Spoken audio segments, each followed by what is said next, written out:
Assalamualaikum warahmatullahi wabarakatuh. Perkenalkan, nama saya Ana Rizka. Saya berasal dari UT Padang dengan NIM 501132489. Pada kesempatan sekali ini saya akan menjawab diskusi 11, di mana di sini saya diminta untuk melakukan analisis sistem pembelajaran sekolah dasar, diantaranya dari 10 model pembelajaran terpadu, model mana yang paling relevan dengan kurikulum yang diterapkan di Indonesia saat ini. Kemudian saya diminta untuk memaparkan apa yang menjadi tujuan dan fungsi landasan, kemudian prinsip-prinsip serta lambu-lambu dalam pembelajaran tematik terpadu yang selama ini diimplementasikan di sekolah atau di kelas. Kemudian yang ketiga, saya diminta untuk menganalisa apa yang menjadi perbedaan antara kurikulum tematik terpadu dengan kurikulum Merdeka pada saat ini. Kemudian bagaimana pengimplementasiannya di sekolah saya, yaitu di UPTD SD Negeri 05 Mungo. Baik, saya akan menjawab pertanyaan yang pertama, yaitu model pembelajaran terpadu yang paling relevan dengan kurikulum saat ini adalah dari 10 model pembelajaran terpadu menurut Fogarty, model yang paling relevan dengan kurikulum yang diterapkan di Indonesia saat ini atau di kurikulum Merdeka adalah menurut saya model WebEd atau model jaringan atau tematik terpadu. Alasannya adalah model WebEd ini mengintegrasikan berbagai mata pelajaran dalam satu tema yang terkait dengan kehidupan siswa. Kemudian kurikulum Merdeka memberi ruang fleksibilitas memilih tema kontekstual dan menggabungkan berbagai kompetensi lintas disiplin ilmu. Nah, ini sejalan dengan prinsip pembelajaran bermakna, berdiferensiasi yang ada pada kurikulum Merdeka.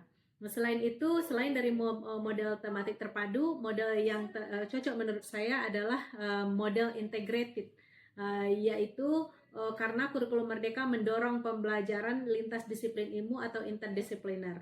Namun secara praktik di SD, kalau model WebEd tetap paling dominan dan sesuai dengan karakteristik pembelajaran awal, yaitu pembelajaran tematik terpadu. Kemudian tujuan pembelajaran tematik terpadu ini adalah menghadirkan pembelajaran bermakna melalui integrasi berbagai mata pelajaran, kemudian mengembangkan kemampuan berpikir kritis, kreatif, dan karakter dan keterampilan sosial. Selanjutnya mengurangi tumpang tindih materi dan memberi pengalaman belajar yang holistik. Kemudian mengaitkan pengalaman belajar dengan kehidupan nyata murid. Selanjutnya, fungsi dari pembelajaran tematik terpadu ini adalah menghubungkan konsep antar mata pelajaran dalam satu kesatuan tema, kemudian menghemat waktu pembelajaran dan meningkatkan motivasi siswa dalam pembelajaran lebih menarik, kemudian mendorong siswa untuk lebih aktif, kolaboratif, dan berpusat kepada siswa. Landasan pembelajaran tematik terpadu ini, landasan filosofisnya adalah konstruktivisme yang dikemukakan oleh Piaget dan Vygotsky, kemudian progresisme dan humanisme. Landasan psikologisnya adalah perkembangan anak usia SD yang berpikir holistis dan konkret. Kemudian landasan yuridisnya Undang-Undang Nomor 20 Tahun 2003 tentang Sistem Pendidikan Nasional dan Permendikbud tentang standar proses dan kebijakan kurikulum 2013 atau tematik terpadu untuk kelas rendah. Kemudian prinsip-prinsip pembelajaran tematik terpadu ini adalah yang pertama tentunya berpusat pada murid, kemudian pengalaman langsung, keterpaduan konsep antar mata pelajaran, dan fleksibilitas. Selanjutnya pengembangan kompetensi yang holistik dan kontekstual dengan kehidupan siswa. Rambu-rambu pembelajaran tematik terpadu ini tema dipilih sesuai dengan kebutuhan murid dan konteks sekolah. Kemudian kompetensi dasar atau CP dalam kurikulum Merdeka itu dipetakan dengan jelas. Kemudian tidak semua mata pelajaran harus masuk dalam satu tema, jadi kita tidak perlu memaksakan. Kemudian pembelajaran harus tetap memperhatikan kedalaman di materi dan penilaian dilakukan secara terpadu, otentik, dan berkelanjutan. Adapun tahapan pelaksanaan pembelajaran tematik terpadu yang saya implementasikan di UPTD SD Negeri 05 Mungo adalah yang pertama mulai dari perencanaan, menganalisis CP dan KD, kemudian CP kalau di kurikulum Merdeka, KD pada kurikulum 2013, kemudian memetakan kompetensi yang mungkin bisa dipadukan, kemudian menentukan tema kontekstual misalnya lingkungan, makanan sehat, atau budaya nagari. Kemudian membuat tujuan pembelajaran dan alur kegiatan, dilanjutkan dengan mendesain asesmen dan asesmen sumatif. Kemudian pelaksanaannya, kegiatan pendahuluan dilakukan seperti biasa menggunakan persepsi terlebih dahulu, tanya jawab dan eksplorasi tema. Kemudian kegiatan intinya dilakukan melalui diskusi kelompok, eksperimen sederhana, membaca dan mengamati, bermain peran ataupun proyek kecil. Kemudian mengintegrasikan materi IPA, IPS, materi bahasa Indonesia, PPKN secara alami. Kemudian pembelajaran berdiferensiasi sesuai dengan kesiapan minat dan profil belajar siswa. Sedangkan untuk penilaian otentik biasanya menggunakan observasi, kinerja portofolio, dan produk. Refleksi guru dan siswa, kemudian memberikan interview, remedial, ataupun pengayaan.